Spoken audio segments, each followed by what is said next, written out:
70% মতন গাছ আছে দেখতে পাচ্ছি জমিতে। আমার মেশিনে বলছিল গাছ তুলতে হবে, গাছ ফার্স্ট কিছু তোলার তো প্রয়োজন নেই, চলছে।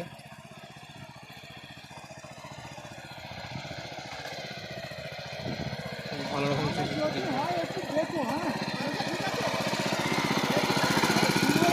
বাবা চালাচ্ছে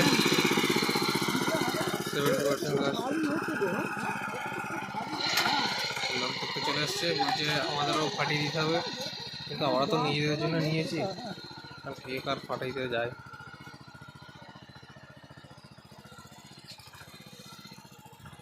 ওই জমিতে গাছে ভর্তি 70%-এর উপর গাছ।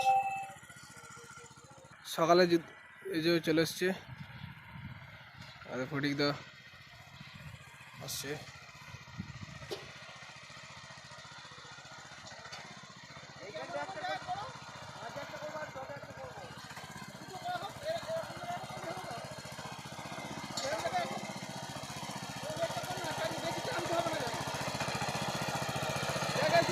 সকালবেলা আরম্ভ করে দিয়েছি।